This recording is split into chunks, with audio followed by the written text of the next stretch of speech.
한 주일도 주님 안에서 평안하셨습니까? 하루하루의 삶이 평안한 것이 가장 큰 행복입니다. 무엇보다도 주님 안에서의 평안은 모든 그리스도인들에게 있어서 가장 바라는 평안일 것입니다. 우리는 전화를 통해 서로의 안부를 묻게 될 때 이렇게 인사 나누곤 합니다. 별일 없으시지요? 평안하시지요? 잘 지내시나요? 그럴 때마다 우리는 이렇게 대답할 때가 있는데요. 네, 별일 없습니다. 잘 지냅니다. 그런데 가끔은 대답과는 다른 상황에 놓여 있을 때가 있습니다. 마음속에 무거운 이야기가 있을 때도 있고 답답할 때도 있다는 것이죠. 이러한 마음은 일상적인 생활에서뿐만 아니라 우리의 생활에서도, 신앙생활에서도 마찬가지입니다. 그래서 오늘 말씀은 회개를 통해 얻게 되는 정결한 마음, 새롭게 되는 마음에 관하여 말씀 나누기를 원합니다. 먼저 성경 말씀 시편 51편 10절로 12절에 있는 말씀입니다. 시편 51편 10절로 12절의 말씀입니다. 하나님이여, 내 속에 정한 마음을 창조하시고 내 안에 정직한 영을 새롭게 하소서. 나를 주 앞에서 쫓아내지 마시며 주의 성령을 내게서 거두지 마소서. 주의 구원의 즐거움을 내게 회복시켜 주시고 자원하는 심령을 주사 나를 붙드소서. 변화를 원하거나 새롭게 되길 원할 때 어떤 일들을 행동으로 옮기고 계십니까? 책상 정리를 한다거나 방 청소를 하는 사소한 일에서부터 시작하여 정말 큰 결심이 필요할 때는 긴 머리를 싹둑 잘라버리거나 환경에 변화를 줘서 새로운 일들을 시작하려고 준비하게 됩니다. 그러나 아무리 새로운 변화를 가져오고자 노력한다 하여도 외부적인 변화로는 새롭게 되지 못할 것입니다. 왜냐하면 내 자신이 진정으로 새롭게 되지 못한다면 아무리 많은 외적인 변화를 만들어낸다 할지라도 내 속에 있는 것들이 변하지 않고 그대로 있기 때문에 언제든 예전의 모습으로 돌아가 버리게 될 것이기 때문입니다. 즉, 내 속에서부터 변화가 시작되지 않는다면 환경적 변화는 일시적인 변화에 그치고 말 것입니다. 오늘 본문의 말씀인 시편 51편 10절에서는 새롭게 되기 위한 분명한 방법을 알려주고 있습니다. 하나님이여, 내 속에 정한 마음을 창조하시고 내 안에 정직한 영을 새롭게 하소서. 내가 새로워지기 위해서는 가장 먼저 하나님의 도움을 간구해야 합니다. 그래서 우리는 오늘 말씀인 시편 51편을 좀 더 자세히 살펴볼 필요가 있습니다. 과연 어떤 일들이 있었을까요? 먼저 시편 51편은 다윗이 바세바와의 죄악 이후 나단 선지자의 책망을 받은 후 기록하게 됩니다. 사무엘하 12장 1절의 말씀입니다. 여호와께서 나단을 다윗에게 보내시니 범죄한 다윗에게 선지자를 보내셨습니다. 그렇다면 다윗은 어떤 범죄를 저질렀습니까? 사무엘하 11장 2절부터 말씀을 살펴보면 한 여인이 목욕하는 모습을 보게 된 다윗은 그녀의 아름다움에 반하게 됩니다. 사무엘하 11장 3절과 4절의 말씀입니다.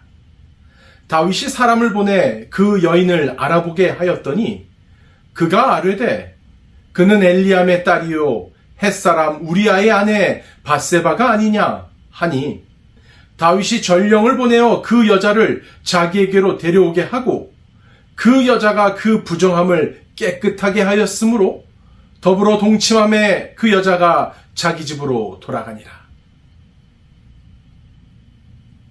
다윗은 우리아의 아내 바세바를 불러들여 그녀와 동침하고 아이를 갖게 됩니다. 그런데 하나님께서 나단 선지자를 통해 다윗의 범죄를 책망하신 일이 언제쯤 일어났다고 생각하십니까? 네 가지 중에 한번 골라보시기 바랍니다. 하나님께서 나단 선지자를 통해 다윗의 범죄를 책망하신 일은 다윗이 바세바를 처음 본 직후에 일어났다. 2번, 바세바가 임신했다는 소식을 들었을 때 책망하셨다. 3번, 우리아가 죽고 바세바가 아들을 출산한 후에 책망하셨다. 4번, 다윗이 전쟁에서 승리하고 돌아온 후에 책망하셨다. 1, 2, 3, 4번 가운데 몇 번이 정답일까요? 한국에서 모르는 시험 문제가 나오면 3번을 찍으면 정답 확률이 높다고들 이야기합니다. 네, 맞습니다. 정답은 3번입니다. 하나님께서 다윗이 범죄한 직후 바로 견책한 것이 아니라 1년의 시간을 기다리신 것입니다. 왜 하나님께서는 다윗이 범죄한 즉시 견책하지 않으시고 1년의 시간을 기다리신 것일까요? 그 이유를 주석에서는 이렇게 기록하고 있습니다. 다윗의 완악해진 마음이 하나님을 향하여 열려지기를 기다리시기 위함이다. 이처럼 하나님께서 다윗을 회개시키기 위해 선지자 나단을 보내신 사실은 하나님께서 먼저 범죄한 인간에게 찾아오시는 하나님이심을 분명하게 보여주고 있다는 사실입니다. 이에 하나님께서 나단을 통해 다윗에게 죄악을 견책하시게 됩니다. 나단 선지자는 사무엘하 7장 2절에서 다윗이 성전 건축을 상의할 정도로 믿고 의지한 사이였습니다.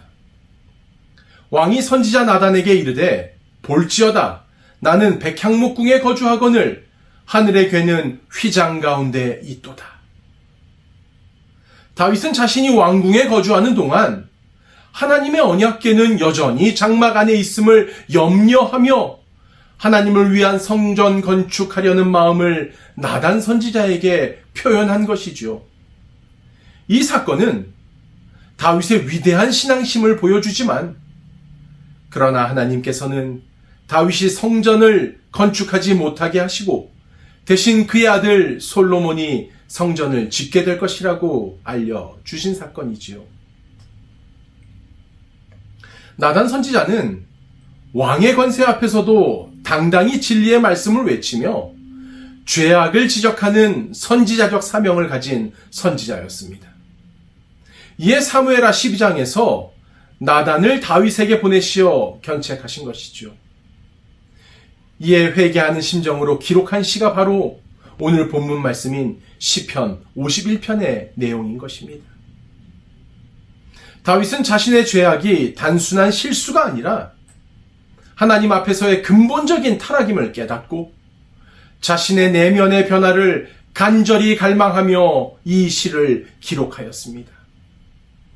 그는 단순히 죄의 용서만이 아니라 죄로 인해 손상된 자신의 영혼과 하나님과의 관계의 회복을 구하며 회개의 시를 기록한 것입니다.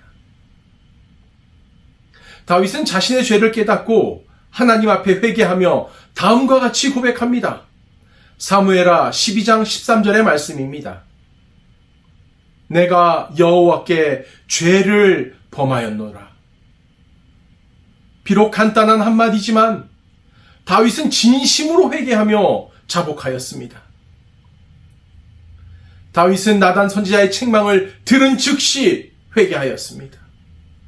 다윗의 회개는 길지 않았고 간결하며 짧았습니다. 즉 그의 회개에서 우리는 자신의 죄에 대하여 변명하려는 흔적을 조금도 찾아볼 수 없다는 것입니다. 다윗의 회개는 자신에 대해 숨김없이 자백하고 고백하며 털어놓았습니다. 자신이 지은 죄악을 숨기려 하지 아니하고 하나님 앞에서 모든 죄를 다 내어놓고 자백한 것이죠. 다윗의 회개는 겸손한 회개였습니다. 즉 그는 일개 선지자의 찌르는 듯한 말 앞에서 왕의 신분임에도 불구하고 자신의 모든 죄를 어린아이와 같은 마음으로 고백한 것입니다. 이런 그의 마음의 회개가 시편 51편에서 절실하게 표현되어 있다는 것입니다. 자신의 죄의 깊이를 인정하며 하나님의 용서와 내적 변화를 간구한 것입니다. 이제 다윗은 하나님께 정직한 마음과 정직한 영을 요청합니다. 즉 다윗은 자신의 내면을 향한 하나님의 창조적 능력을 요청한 것입니다. 정직한 마음이란 깨끗하고 순결한 마음뿐 아니라 이제 다윗은 정직한 마음을 통해 범죄의 유혹을 물리칠 성령에 의해서 변화된 심령을 기도를 통해 구하고 있다는 것입니다. 사랑하는 성도 여러분, 회개는 기도의 본질적인 부분입니다. 기도는 하나님과의 관계를 회복하는 시작입니다. 이 시간 2024년 한 해를 돌아보시며 우리의 연약함과 죄를 고백하시기를 요청드립니다. 지금 우리 주님께서는 모든 성도들을 새롭게 하시는 하나님의 은혜를 경험하도록 우리 모두를 초청하고 계시기 때문입니다. 회개의 시작은 죄를 깨닫는 데서 시작할 수 있습니다. 로마서 3장 23절의 말씀입니다. 모든 사람이 죄를 범하였음에 하나님의 영광에 이르지 못하더니. 용기 내어 죄를 자백할 때 우리는 용서를 받을 수 있습니다. 요한일서 1장 9절의 말씀입니다. 만일 우리가 죄를 자백하면 그는 미쁘시고 의로우사 우리 죄를 사하시며 우리를 모든 불의에서 깨끗하게 하실 것이요. 하나님께서는 우리의 상한 마음을 기뻐하신다는 것입니다. 시편 38편, 34편, 18절의 말씀입니다. 시편 34편, 18절의 말씀입니다. 여호와는 마음이 상한 자를 가까이 하시고 충심으로 통회하는 자를 구원하시는도다. 그러면서 이 전절인 34편 17절은 이렇게 이야기합니다. 의인이 부르짖음에 여호와께서 들으시고 그들의 모든 환난에서 건지셨도다.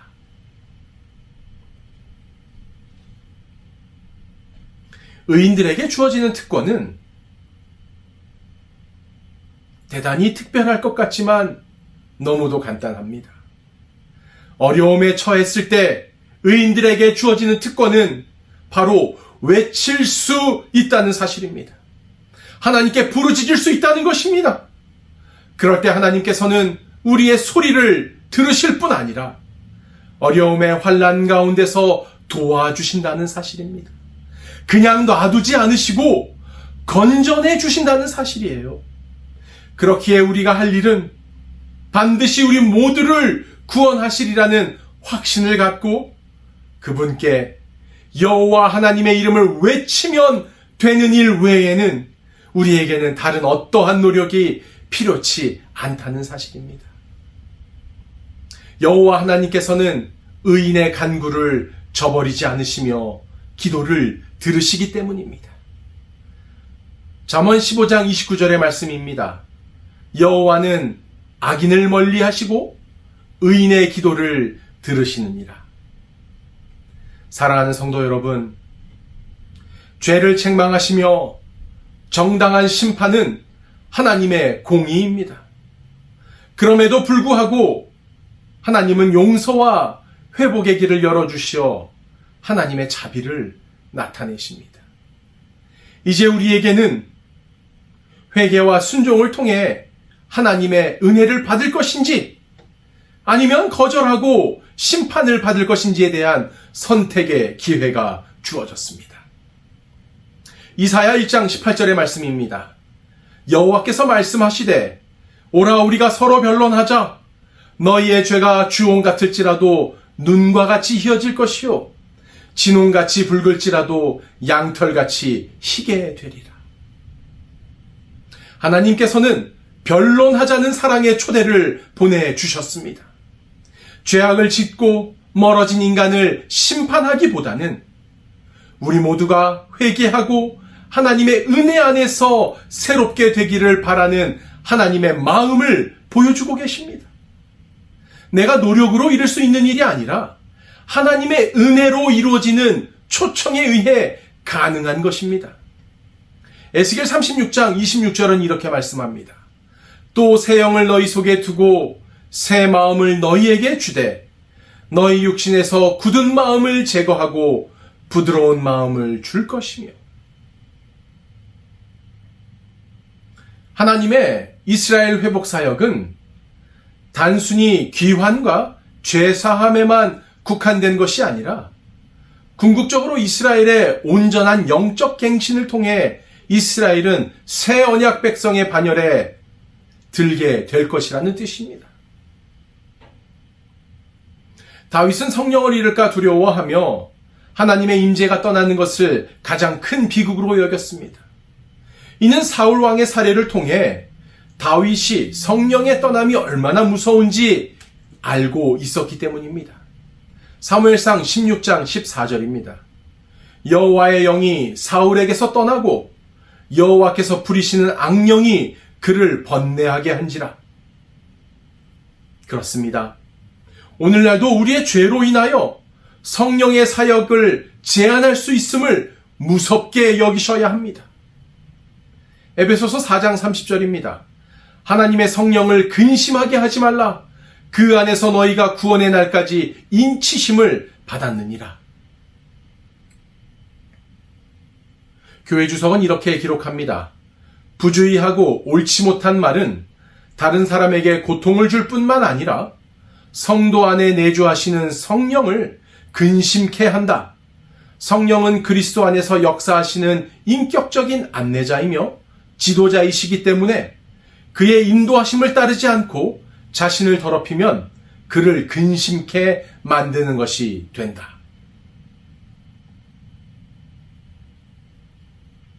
다윗은 구원의 기쁨이 회복되길 갈망하며 그 기쁨이 자발적이고 적극적으로 하나님을 섬길 수 있는 동력이 되기를 원했습니다. 빌립보서 2장 13절은 너희 안에서 행하시는 이는 하나님이시니 자기의 기쁘신 뜻을 위하여 너희에게 소원을 두고 행하게 하시나니. 성도 여러분, 진정한 회복은 기쁨과 열정으로 하나님을 섬기게 한다는 점을 보여주고 있습니다. 그렇기에 우린 하나님과의 관계로 회복하고 참된 생명을 누릴 수 있는 진정한 회개가 필요합니다. 회개는 단순히 잘못된 행동을 뉘우치는 것을 넘어 마음과 삶의 방향을 돌이켜 하나님께로 향하는 것을 의미합니다. 그렇게 될 때 죄로 인해 깨어진 하나님과의 관계가 회복될 것입니다. 회개는 하나님의 용서를 받는 열쇠입니다. 하나님은 우리의 죄를 고백하고 돌이킬 때 기꺼이 용서하시며 새 마음과 새 영을 주시겠다 약속하셨습니다. 에스겔 36장 26절입니다. 또 새 영을 너희 속에 두고 새 마음을 너희에게 주되 너희 육신에서 굳은 마음을 제거하고 부드러운 마음을 줄 것이며. 우리 주님께서 공생애를 시작하시며 가장 먼저 선포하신 말씀이 무엇이었습니까? 마태복음 4장 17절의 말씀이지요. 회개하라, 천국이 가까웠느니라. 맞습니다. 이는 회개가 천국에 들어가기 위한 필수적인 단계임을 증명합니다. 참된 믿음은 회개를 통해 나타납니다. 예수 그리스도의 구원을 받아들이기 위해서는 자신의 죄를 인정하고 삶을 돌이켜 하나님께 의지해야 합니다.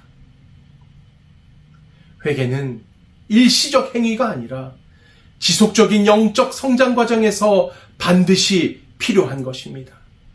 고린도후서 7장 10절은 하나님의 뜻대로 하는 근심은 후회할 것이 없는 구원에 이르게 하는 회개를 이루는 것이요 세상 근심은 사망을 이루는 것이니라.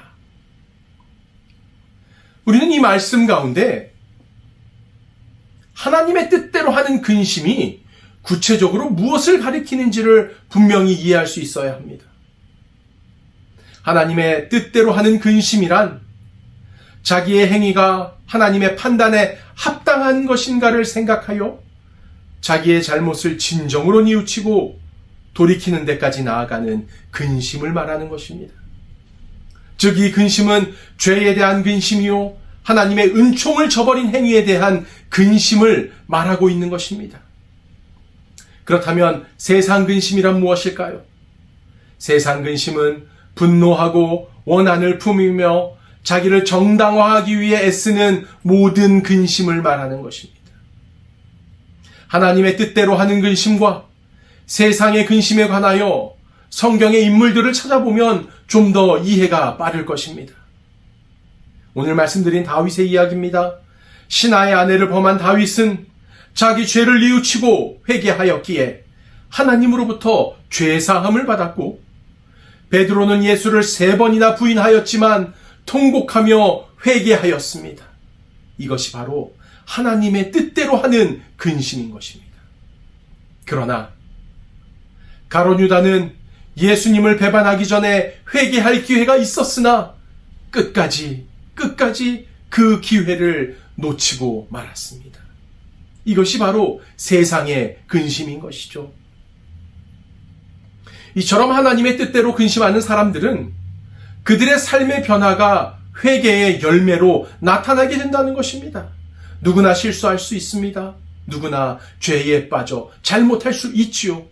그러나 그 방식이 세상의 회개의 방식을 택하는 것이 아니라, 세상의 근심에 둘러싸여 좌절하는 것이 아니라, 하나님의 방식대로, 하나님의 뜻대로 그 근심을 받아들인다는 것이죠.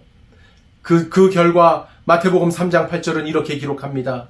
그러므로 회개에 합당한 열매를 맺고, 로마서 12장 2절은 회개를 통해 우리는 죄에서 벗어나 하나님의 뜻을 따라 분별하여 살아가게 된다는 것입니다. 너희는 이 세대를 본받지 말고 오직 마음을 새롭게 함으로 변화를 받아 하나님의 선하시고 기뻐하시고 온전하신 뜻이 무엇인지 분별하도록 하라. 회개는 단순히 죄책감을 덜기 위한 행위가 아닙니다.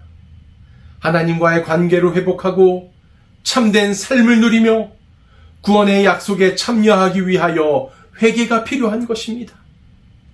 회개는 하나님의 은혜로 가능하며 우리를 새롭게 하시는 하나님의 능력을 경험하는 통로가 될 것입니다. 다시 한번 요한일서 1장 9절의 말씀을 읽겠습니다. 만일 우리가 우리 죄를 자백하면 그는 미쁘시고 의로우사 우리 죄를 사하시며 우리를 모든 불의에서 깨끗하게 하실 것이요.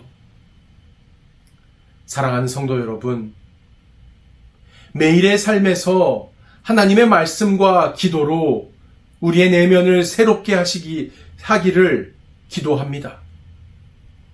죄를 회피하기 위한 의지적 노력뿐만 아니라 하나님께서 주시는 능력을 의지하는 삶을 함께 살아갑시다.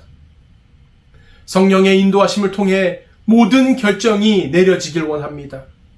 죄로 인해 하늘 아버지와의 교제가 단절되지 않도록 주의하며 살아가기를 기도드립니다.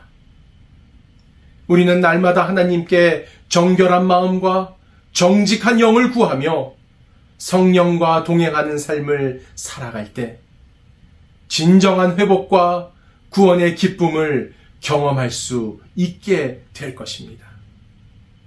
사랑하는 성도 여러분, 오늘 다윗의 고백처럼 우리의 내면을 새롭게 하시고 붙드시는 하나님을 온전히 의지하는 저와 여러분이 되기를 간절히 기도합니다. 새롭게 하시는 하나님을 통하여, 회개를 통하여 하나님을 만나시고 모든 성도들이 새롭게 되어 간절한 마음으로 2024년을 마무리하시어 다가오는 25년을 새롭게 준비하는 저와 여러분이 되길 바라며 오늘 말씀을 마치겠습니다. 다 함께 기도하시겠습니다.